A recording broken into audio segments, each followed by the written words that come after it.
Welcome to HortTube. My name is Jim Putnam. In this video, we're going to show off some things in the garden here in Raleigh, North Carolina, Zone 7B, 8A-ish, something like that, that we planted with the intent of having flowers this time of year, going into December and through the winter. A lot of these things that can bloom in these really cold months, it's a little bit weather dependent. So if it stays mild, they'll open flowers. If it gets cold for a little while, they'll kind of stop flowering and then open flowers later. But just wanted to go through some of the things that you can have in your garden during milder times in the winter time that will have some flowers on them.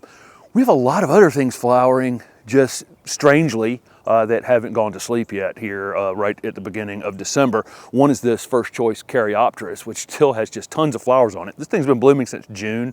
Typically a late summer flowering shrub, but this year started a month and a half early probably, and now it's going a month and a half longer. The foliage still looks great on it too. It's 26 degrees or something as I'm shooting this. So I wanted to come out and shoot this and show you how much cold some of these things can actually take. So this really isn't part of the list. It wasn't planted with the intent of it blooming this time of year, but it is kind of a curiosity that it is blooming. So let's look at some things that were planted with intent to be blooming. One thing that was planted to be showy this time of year is this white Calicarpa. So this is Calicarpa americana, the native Calicarpa, and this is a white version of it. This one was given to me by Buddy Lee, who invented Encore azaleas, and it's a much more compact growing Calicarpa. Hard to believe a 7-foot tall shrub is, that is a more compact version, but it is. It stays much more kind of a round ball during the growing season. Blooms up the stems all season long. Pollinators love this plant. And then these start to form on it, and they're green throughout most of the season, and then they turn white. Birds typically, sometimes they take them, sometimes they don't. It appears that they need to ferment just a bit on the plant before they can take them. I think that's the plant's defense, to make sure that the seed has fully formed inside of it before the birds take them. But at some point, we'll see the birds just swoop in here and just take them all at once. Again, some years they don't, but it is very, very showy. The leaves are in the process of dropping off of it now, and I wish they were completely dropped off of it because it's more showy once they are. Now we'll get to the flowering things. These are Chamilia Sanquas, and there's 3 of them here. There's white shishi, light pink shishi. These are dwarf or more compact growing camellias. They'll creep up over time if you let them, but they're much slower growing. They have kind of more of a flat growing habit, so they don't send up spiky growth in the top. This one's called Crimson and Clover in the back, and it's more of an upright version, as you can see by its growth habit. But white one, light pink one, and one that kind of starts off red earlier in the season, and then later in the season when the nights are cooler, gets a little bit of a crimson color. That's why it's called Crimson and Clover.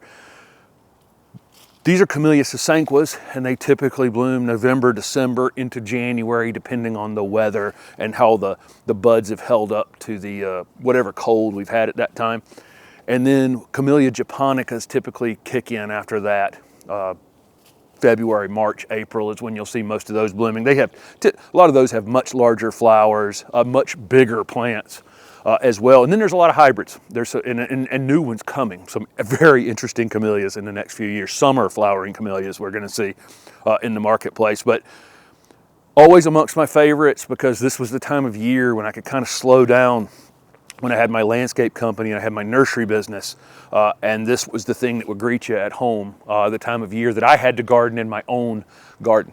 A lot of the salvias in the garden are mostly for, real summertime heat. And they hold up really well in drought conditions and are great for pollinators during the summertime. And then there's the sages, like this golden foliage sage that doesn't bloom until fall. It doesn't bloom until this time of year. And this one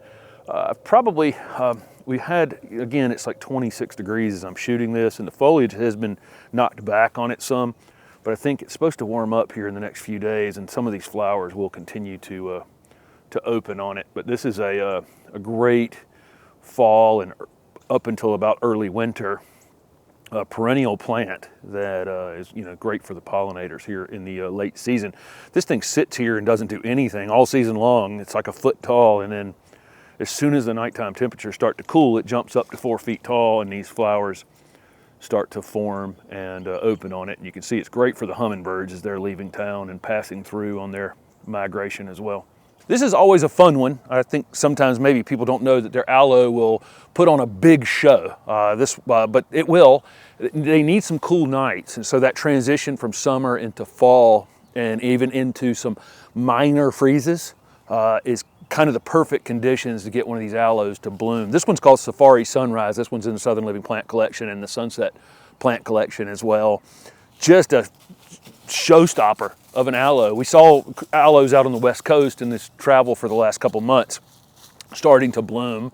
And again, is what it needs is those shorter days, cooler nights, and then these flower spikes just start to come from every direction. It'll bloom for pretty much, I think it was about half the winter last year that this thing was blooming. We'll bring it back into the house now that it's gotten the conditions that it needed to get started blooming, and now it can be brought in. Again, it'll bloom in the house for 2 months, and then it goes back out in the spring after our last frost has passed, by April 15th. It appears to me that being slightly root bound gives you more flowers, which is a lot of times the case. A little bit of stress on a plant without a lot of, not a lot of stress, but a little bit of stress kind of increases the flowering on it. So keep that in mind. Keep it in a, pretty tight, confined space. Make sure it stays out even after you think it probably needs to come in. Once it starts flowering, bring it in. One additional thought on the aloe: there are places in the country where you don't have to bring it in. If you're in zone 9 or 10, you don't have to think about bringing that aloe in. But here in 7B, we can treat it as a winter house plant and an outdoor plant during the summer. Osmanthus, we plant with intent to have it flowering October, November, December, January, February, March, into April. Any month with an R in it, typically if we get any kind of warm nights. This one, Apricot Echo, has an orangish flower on it. It's not as deep orange as some of the other orange varieties. And then we have white, the regular Osmanthus fragrans as well.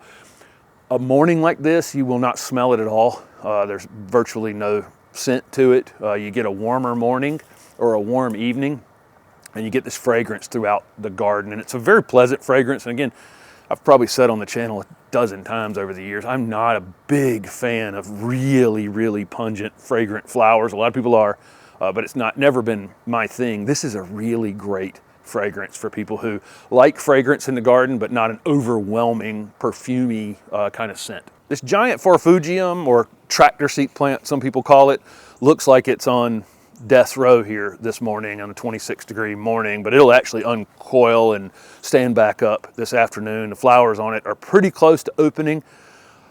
Something in the low 20s, upper teens is the thing that will knock this thing back in our area to the ground. So, more southern areas, it will actually stay evergreen without any problem.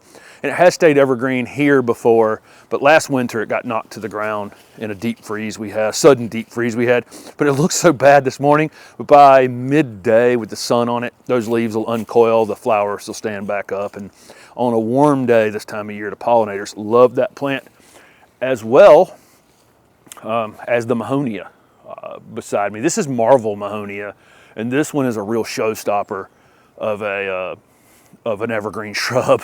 These flowers, which are just getting started now, we have seen as wide as this on this plant. It will all depend for us on how low the temperatures go here in the next couple weeks. I would love for this thing to have started a little bit later in the winter, and then I would have known that it would have been had plenty of time for these flowers to get large. But we're probably going to go into the worst of the winter that we would have here that first 2-3 weeks in January. So I don't know if these are going to get as big as they normally get, but there's every terminal end on this plant produces this giant grouping of flowers here. Again, the pollinators absolutely love. We're just getting back from being out of town for 2 months, and it's covered in leaves. Some of the plants I'll go through here and just rake the leaves off of. But these flowers, incredibly showy. They're not really open. I mean, there's a few that are open on there. Once these things fully open, it's almost like fireworks on top of a really beautiful evergreen shrub. You see how upright and narrow it is? This is kind of the growth habit on this particular Mahonia. I cut this thing back in the late winter after it's finished flowering, so I can get more of these spikes. The more vertical pieces that I have, the more flowers I'm going to have on it. So the first year it had 1, and then like last year it had 2 or 3, and this year it's got 4 or 5. What will again be very large flower spikes in the next few weeks. There's several more camellias out here in the garden, but this is another one of Bobby Green's introductions here. This is October Magic Orchid. One of my absolute favorite Chamilia Sanquas. There's, I don't know how many named Chamilia Sanquas there are, but there's a lot of them. This one just has such great clean foliage. It has a kind of a narrow upright habit, which is perfect for lots and lots of gardens. Has basically a white semi-double flower with a pink edge around it, and it'll be changeable during the season. So back in early November when it started blooming, you'll get a little more of that pink in it, and I've noticed it just gets more and more. The flowers that continue to open later when it's colder seem to be whiter. Just an easy plant. It's been sitting here for 3 years, and it's putting on its first really big show this year. We've missed kind of peak flower on it probably a couple weeks ago when it was, we've had a couple harder freezes on it since. But any bud that's on it, any flower bud that's on it that stays tight can survive any of these mid-20 freezes without any problem. The absolute open flowers will get damaged during those nights, but then they just kind of quickly go away. They're not like white azaleas. Some people don't like white azaleas sometimes because the flowers can turn brown and then hold those brown flowers for a while. These camellias are pretty good about browning out and disappearing, the petals falling off of them quickly, and then as soon as you get a warm day, the flower bud that was next to it opens up, and there you go.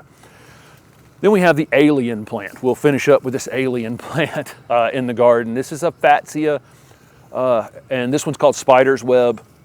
It's a variegated version. It has white and green mixture variegation on it. It's 20-some degrees this morning, so the leaves are just like, they don't like it out here at all. This is a zone 8 to 10 plant, but they get these alien-like flowers on them. We've passed peak. This would have been completely covered a week or two ago with these, looks like an alien umbel of flowers on the top of it. Pollinators go crazy on these things. So in November, December, even into January, just depending on how the weather's going, these Fujiia will be in full bloom. And honeybees especially just come from everywhere. It seems like miles around to get on these Fujiia this time of year. But this one's definitely planted with intent of having these interesting alien-like flowers at a time of year when almost nothing else is flowering in the garden. Is there anything you have in your garden with intent to have either fall, winter, or early spring flowers? Let us know down below. Thanks for watching.